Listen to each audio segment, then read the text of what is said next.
do jornal Hoje se deslocou até ao Complexo Facendário para fazer uma entrevista com a titular da pasta, a secretária Cristiane Schmidt. Muito obrigado por ter aceitado o nosso pedido, secretária. É um prazer. Palavras iniciais. É um prazer estar aqui com vocês, receber hoje, que tem feito matérias muito boas. Muito prazer estar com vocês todos, telespectadores que estão nos acompanhando aqui. Eu acho que a ideia é esclarecer mais alguns pontos, né? Sempre em favor da gente dar maior transparência aos números, aos dados, é o que estamos fazendo e é o que queremos fazer aqui na Secretaria da Economia, futura Secretaria da Economia.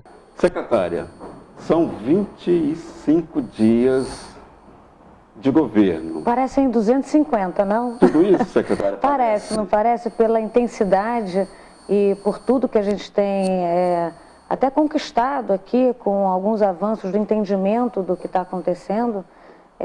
A gente tem dormido muito pouco, para falar a verdade, toda a equipe. Até trabalhamos no fim de semana justamente para uma parte do nosso grupo finalizar a LOA, para outra parte estar acompanhando aqui com o governador toda a parte de apresentação no live dele, né, para a sociedade, para mostrar os dados, para que a gente pudesse mostrar inclusive o nosso caixa, que quando a gente diz que não tem dinheiro, então realmente a gente queria mostrar para a sociedade que não tínhamos dinheiro, né, nos 15 primeiros dias, que foi o que nós protocolamos inclusive com TJ, né, levamos à Assembleia e trouxemos aí para a mídia, para que soubessem de fato que os números eram aqueles e não o que algumas pessoas estavam trazendo à mídia para falar equivocadamente, né? Do cenário inicial, secretária, qual é a realidade hoje das contas do governo? Uma calamidade financeira. A gente está numa situação extremamente ruim e não é força de expressão. Cada hora que você vai abrir um papel para ver um probleminha, vem muitos outros, né? Então, nessa semana, por exemplo, a gente já tomou conhecimento, até pelos municípios, a gente esteve aqui com o presidente da Federação, né, dos municípios, do Goiânia dos municípios, e foi uma reunião muito produtiva e muito interessante, porque, bom, por ali já deu para ver que o governo anterior não repassava, por exemplo, para os municípios valores constitucionais que deveria estar passando referentes à saúde. A gente tem aí os 146 milhões. E aí soma-se a esse valor, um valor também aproximado de mais 50 milhões aí, referentes à parte de educação. Então, transporte escolar, que já não estávamos repassando há mais de 5 meses, e merenda escolar há 4 meses. Então, isso é só para evidenciar, é uma das pequenas evidências de que no governo anterior os recursos não foram utilizados da forma correta. Eles não foram utilizados para as suas finalidades, né, que deveriam estar sendo destinadas, né? E que a partir desse governo, em que a gente tomou há 25 dias, né, a gente agora quer fazer uma gestão responsável. A gente quer fazer uma gestão transparente. A gente quer, de fato, fazer as coisas corretas. Agora, a gente precisa de um tempo. Ninguém muda o status quo, e um status quo que está vindo há bastante tempo, do dia para a noite. Isso vai tomar um tempo. Então, por exemplo, eu quero até fazer um esclarecimento que eu acho que isso é muito oportuno, né? Até o ex-governador Hartung, que é uma pessoa que eu adoro e tenho uma imensa... um orgulho muito grande de tê-lo como uma pessoa um orientador, uma pessoa que a gente está sempre em conversas, né? Eu acho que ele fez um excelente governo lá no Espírito Santo, né? Ele mesmo diz, olha, o governo federal não é a solução. E claro, óbvio, a ajuda de um governo federal jamais será a solução para um problema que é nosso, né? Eu acho que o problema dos estados, os estados têm que resolver. A nossa tentativa de entrar no regime de recuperação fiscal não é porque a gente acha que o governo federal vai resolver todos os nossos problemas, não. A gente tem que fazer o dever de casa. Nós somos responsáveis agora por essa situação calamitosa que o governo anterior deixou. Mas nós sim gostaríamos de uma pequena ajuda no sentido de nos desafogar desse fluxo de caixa apertado que a gente tem durante aí pelo menos esse ano.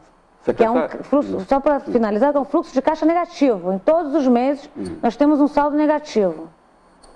Isso é muito preocupante. Então nós, desde agora, já estamos fazendo ajustes de todas as naturezas, todas as sortes, que a gente pode daqui a pouco conversar sobre isso, mas é muito oportuno a gente colocar que, de novo, só para fazer essa mensagem, esse ponto que é bem esclarecedor, a gente não acha que o governo federal é a solução. A gente acha que o governo federal pode nos dar uma mão apenas para nos aliviar num fluxo de caixa que está muito ruim, né? Por quê? Porque ao entrar no regime de recuperação fiscal, a gente deixa de pagar o serviço da dívida. Isso aí gira em torno de 2 bilhões ano. Então, se a gente retira esses 2 bilhões ano de pagamento do serviço da dívida, sem depois ter que pagar juros de mora, tá? Isso para a gente é muito bom, porque a gente pode usar esse valor, esse dinheiro, para arrumar a casa. Não é para fazer mais investimentos públicos ou fazer, né, ser proativo como a gente quer ser daqui a pouco. A gente, nesse momento, a gente quer arrumar a casa. É aquele assim, a gente chegou, a casa está numa desordem completa e o que a gente está querendo agora é botar as coisas no lugar, pagar os municípios, acertar a questão com os municípios, ter uma agenda positiva com os municípios, porque o que é o Estado, se não essa composição dos municípios?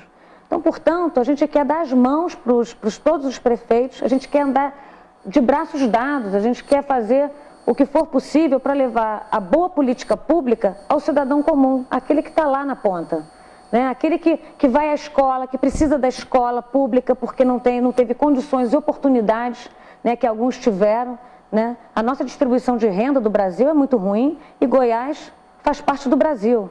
Então estamos todos nesse mesmo barco, né? Enquanto um tem aqui uma condição de condições melhores de vida, o outro não tem. Então a gente tem que dar oportunidade para aqueles que não têm essa oportunidade. Quais serão as prioridades da Secretaria agora, nesses primeiros 6 meses, se a gente puder estabelecer aí um limite, um prazo mais curto, a médio prazo e a longo prazo? Quais são as prioridades? As nossas prioridades são as prioridades do governador, porque quem foi eleito foi o governador, né? E aliás, muito bem eleito, diga-se de passagem, essa figura aí que tem valores sólidos, é uma pessoa que sempre se mostrou um cidadão aí ao longo do tempo de Senado, com uma postura sempre muito correta. Então, a minha prioridade é a prioridade dele, e a prioridade já foi dada: segurança pública, educação, saúde, e eu só acrescentaria aí nesses 3 pontos, tecnologia da informação, ou seja, TI, porque sem TI a máquina que para, né? A fazenda para, aí não faz repasse para ninguém, não tem, né? O dinheiro não flui. Então a gente também precisa de TI. Então, por exemplo, nos nossos restos a pagar, em que a gente já vai fazer daqui a pouco um decreto para mostrar e evidenciar que eu não vou priorizar a empresa A ou B, né? Porque isso seria um problema. Então eu quero deixar claro que nos restos a pagar, o que a gente vai priorizar? A gente vai priorizar dois fatores ali, né? Como é que vai ser a ordem? Como que nós vamos dar esse pagamento? 1, pelas prioridades do governador, e 2, pela ordem cronológica, como se deram os contratos. Então a gente tem essas prioridades e né, nesses setores, nesses 4 setores, né, eu falo novamente, segurança pública, educação, saúde e tecnologia da informação, e depois pela ordem cronológica dos contratos. Então a gente vai ter vão ser os nossos 2 critérios para pagamentos de restos a pagar, e a gente vai deixar claro num decreto que vai sair prontamente. Secretária, em relação ao governo federal, o governo de Goiás ainda tem expectativa com relação a aderir, ser aceito no programa de recuperação? É uma boa pergunta, Venceslau, porque eles têm as regras deles, eles têm o marco normativo, eles jamais vão aderir, né, um estado ou outro, porque, né, tem uma afinidade maior ou com o secretário da Fazenda ou com o governador. Eles têm as regras, eles estão estudando se a gente adere ou não. Mas, independentemente disso, como eu sei que o governo federal não é a solução, é apenas uma ajuda para me aliviar, eu já estou fazendo meu dever de casa. A gente aqui já está fazendo o dever de casa. Vai ter corte de custeio brabo, tá? Vai ter corte de custeio, a gente vai atacar o problema estrutural da Previdência, tá? A gente vai fazer um estudo sólido para a gente poder ter aqui, que vai ser o legado do Dr. Caiado, tá? Ou seja, a gente quer deixar legado. A gente não quer fazer daqui uma política populista para daqui a 4 anos deixar Goiás uma terra arrasada, como a gente está pegando. A gente está pegando uma terra arrasada. A gente quer o quê? A gente quer deixar um legado para que o próximo governador, né, para que a próxima equipe possa dar continuidade a essas políticas que começa com o ajuste fiscal, mas obviamente isso não é um fim em si mesmo. Então o que a gente quer é que tenham políticas públicas que valham a pena. Pois é, secretária, mas existe alguma sinalização do governo federal, da equipe econômica, de que realmente Goiás está fora ou pode ser aceito nesse programa de recuperação? A gente não tem uma sinalização, mas a gente teve uma discussão sobre, vamos lá, só para o telespectador entender um pouco dos critérios. Nós temos 3 critérios para, e não é que com esses 3 critérios a gente está dentro do programa. Com esses 3 critérios nós somos eles podem considerar o estado de Goiás como apto a ingressar no programa. Então, isso é uma fase muito inicial, tá? Então, desses 3 critérios, você tem um que é obrigações maiores que a disponibilidade de caixa, que isso aí é um critério que o governo de Goiás já tem desde 2017. O segundo critério é o critério de que o gasto com pessoal, juros e amortização tem que estar acima de 70%. Hoje, Goiás, quando a gente viu pela equipe de transição, parecia que estávamos no número de 81%. Com os números atualizados, nós estamos com esse valor com 97%. Tá? É um valor que inviabiliza, inclusive, a máquina pública de trabalhar. Tá? E tem um último critério, que é a receita corrente líquida menor que dívida consolidada líquida. Então, é esse o único critério que, no fundo, é uma discussão de miligrama. É assim, o que entra na dívida consolidada líquida ou não? Então, eu vou te dar a discussão está tão na margem, está tão na pontinha, né, no marginal, que marginal é um conceito econômico, né, do marginal, que é uma coisinha mínima, né, está numa discussão de que a gente tem 1 bilhão a 1 bilhão e meio, se a gente considerar, a gente está aceito nos tem lá os 3 critérios, né? Estamos aptos pelos 3 critérios, ou não. Então, é 1 bilhão, é muito pouco. Se a gente considerasse, por exemplo, o que a gente teve aí de salário não empenhado, 1,6 bi, né, que a gente trouxe para esse período, a gente já estaria, e que é uma dívida nossa, porque nós vamos pagar o funcionalismo público, né, esse dezembro de 2018, que não foi empenhado pelo governo anterior, a gente não só vai reconhecer agora, como já foi aprovada a LOA, né, segunda-feira vai ter a segunda fase, mas já praticamente a gente tem entendido que já está aí, a gente vai regularizar o processo, já pode fazer o pagamento. Quando a gente considera esse valor dentro do que as nossas obrigações de fato, isso para a gente já é uma dívida que a gente tem que pagar. Se isso fosse considerado, a gente estaria já apto. É para você ver como está na margem, né? Então, assim, no fundo, há um engessamento dos critérios, há um engessamento, e o que eu tento explicar é assim, olha, gente, a ideia dos 3 critérios, a ideia de você ter uma letra para capacidade de pagamento, se é C ou D, não importa, porque a gente já não tem a garantia da União, né, a partir de C, isso aí é para dar o contorno de quão ruim ou quão bom o Estado está. E o Estado está numa situação ruim, estados ponto. Estão buscando flexibilizar essas regras, né, para aderir à recuperação fiscal. Como que está o papel do governo? Não, o que a gente gostaria era o seguinte, flexibilizar as regras, eu sei que a gente não consegue flexibilizar aquelas regras que estão lá. O que poderia ser feito? Poderia ser feito o seguinte, olha, criar um novo programa, por exemplo, tá? E eu não sei se eles criariam, não sei se o governo federal faria isso, mas o que eu, se fosse o governo federal, eu estaria pensando? Se eu fosse o ministro Paulo Guedes, o que eu estaria pensando? Bom, um problema dos estados é um problema que em algum momento pode chegar a ser um problema federal. Então, portanto, eu tenho que tentar, de alguma maneira, ver como que eu posso ajudar da melhor forma possível para que esse estado não fique numa situação mais grave no futuro. Então, se eu fosse ele, eu iria criar um plano menor, um plano para justamente ajudar no fluxo de caixa, criando obrigações, porque o nosso problema não é seguir obrigações do regime de recuperação fiscal. Tá? O nosso problema ali é que a gente não está conseguindo aderir, mas o nosso problema não é seguir. Então, que ele fizesse uma coisa mais curta, um programa mais curto, de 1 ano, 1 ano e meio, em que ele nos desse esse waiver de não pagar os serviços da dívida por 1 ano, 1 ano e meio, e que a gente tivesse que cumprir determinadas metas ali. Eu acho que para ele seria algo que, por mais que a gente não fosse passar um tempo sem pagar o serviço da dívida, o que para ele, a nível federal, é ruim, porque ele também tem lá, né, ele está com o déficit dele é altíssimo, né, é um déficit de 150, 160 bilhões, então é uma coisa muito, muito elevada. A dívida bruta do governo federal, ela era de 55%, agora está chegando, beirando aos 80% do PIB, então eu entendo toda a gravidade da situação no nível federal também, tá? Mas no nível estadual, se ele me desse pelo menos uma forcinha, uma ajudinha ali, me desse pelo menos uma boia, sabe, para eu ficar com a água acima sabe, meu nariz acima da água, pelo menos por um mês, por 1 ano, eu acho que ele aliviaria vários estados dessa situação, que os novos governadores chegaram e pegaram essa situação anterior. Não acho, por exemplo, o Rio de Janeiro é um caso que já está muito grave, Minas Gerais é um caso muito grave, né? Então esses estados muito graves, talvez eles entrem, não, o Rio de Janeiro já entrou, talvez Minas entre direto no programa.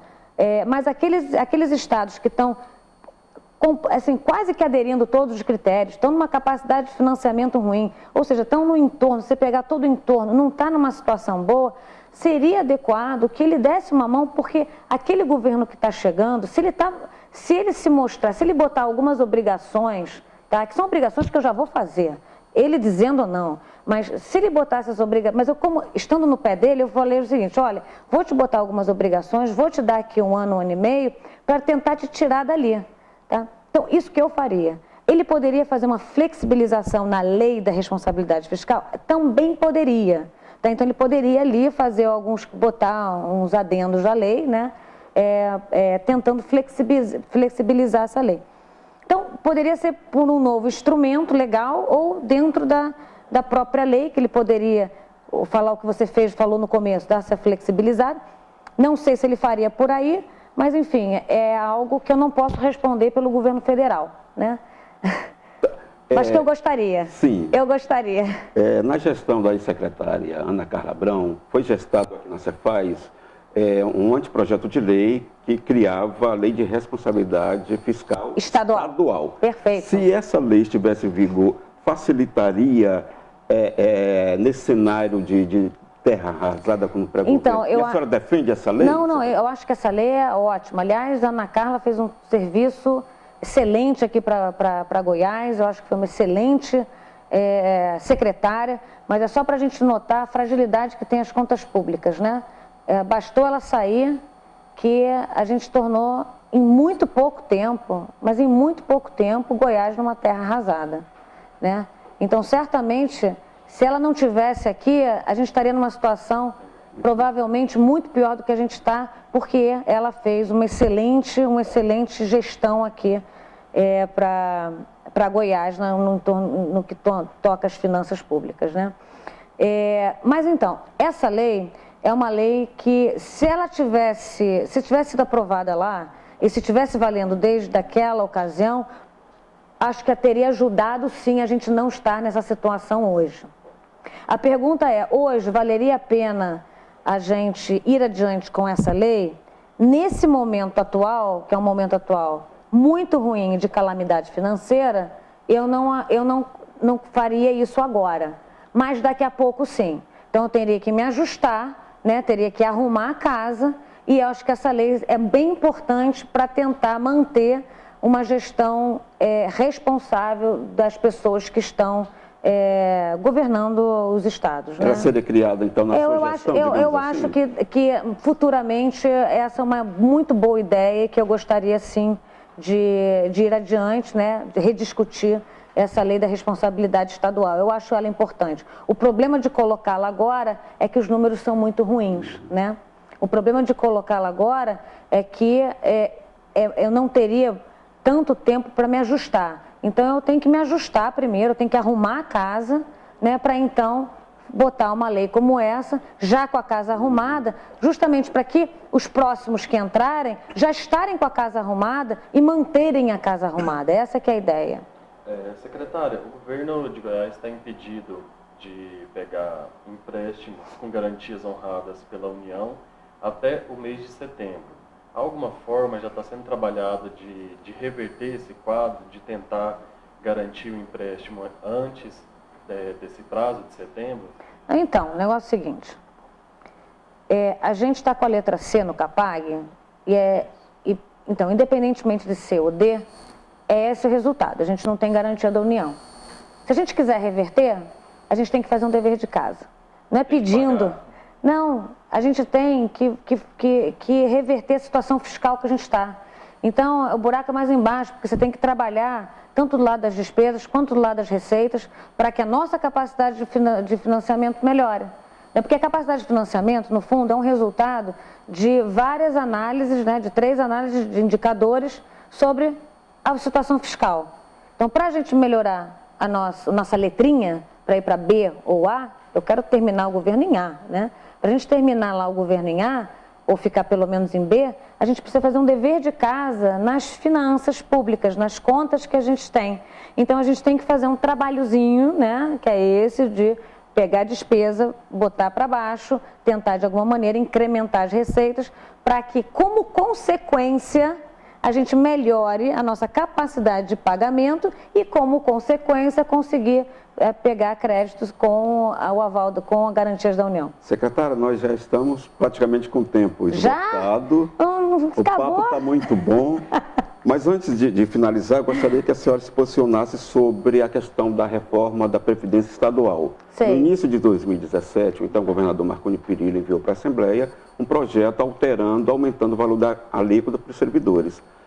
Na sua gestão, a senhora pensa em mexer na Previdência? Já estou pensando. De que forma, secretária? Então, aumento de alíquota, então, vamos lá. Uma coisa assim? Aumento de alíquota não dá, A gente já tem 14,25, já isso. Então, aumento de alíquota não há, a gente já tem lá a Previcon também. Mas tem outras coisas que podemos fazer. Mas, então, para isso, tudo requer um diagnóstico bom, Então, assim, não adianta que, eu estou com febre, então toma esse remédio. Não é bem assim, a gente tem que diagnosticar o que a gente tem para dar um remédio condizente com a doença que temos, não é isso? Então, fazendo essa analogia, eu chego à mesma situação na economia. A gente tem que primeiro diagnosticar quais são os nossos problemas na Previdência, onde podemos desenhar algumas leis que vão ter que ser aprovadas na Assembleia, e coisas que temos que nós, do Executivo, fazermos, para que a gente possa, então, executar. Então, a gente já está tomando frente nisso. Prontamente aí a gente vai estar divulgando quais seriam assim, a nossa programação, a nossa meta, o que a gente pretende fazer com relação a isso, mas tenham certeza do seguinte: nós temos 2 problemas hoje, conjuntural e estrutural. O conjuntural é isso que a gente está herdando do passado, essa casa, esse estado de guerra que estamos aqui, que encontramos Goiás. E isso a gente vai estar tratando, apagando incêndio atrás de incêndio, que são aqueles problemas emergenciais. Mas nós temos que nos preocupar com os problemas estruturais, Previdência é um deles. E, portanto, nós já estamos também tratando dos problemas estruturais e já estamos aqui já vendo qual a melhor forma da gente poder fazer um estudo em que a gente tenha um diagnóstico concreto dos nossos problemas da Previdência e o que, a nível estadual, a gente pode fazer independentemente do que vai ser aprovado no federal. Secretário, então tá, eu sou Venceslau Pimentel, Rafael Bezerra, obrigado mais uma vez por nos conceder essa entrevista aqui no seu gabinete e desejamos boa sorte à senhora. Muito obrigada. Quero agradecer também aos telespectadores que tiveram a paciência de me ouvirem a esse tempo. Estarei sempre disposta a discutir, a conversar, a mostrar os dados, porque eu acho que é sempre de uma forma transparente que a gente consegue se comunicar com a sociedade e dizer a ela tudo que a gente tem para dar aqui para vocês, porque do ponto de vista meu e do nosso querido governador, nós somos servidores públicos, nós queremos servir ao público e nós não queremos nos servir do público. Ok, obrigado. Muito obrigada.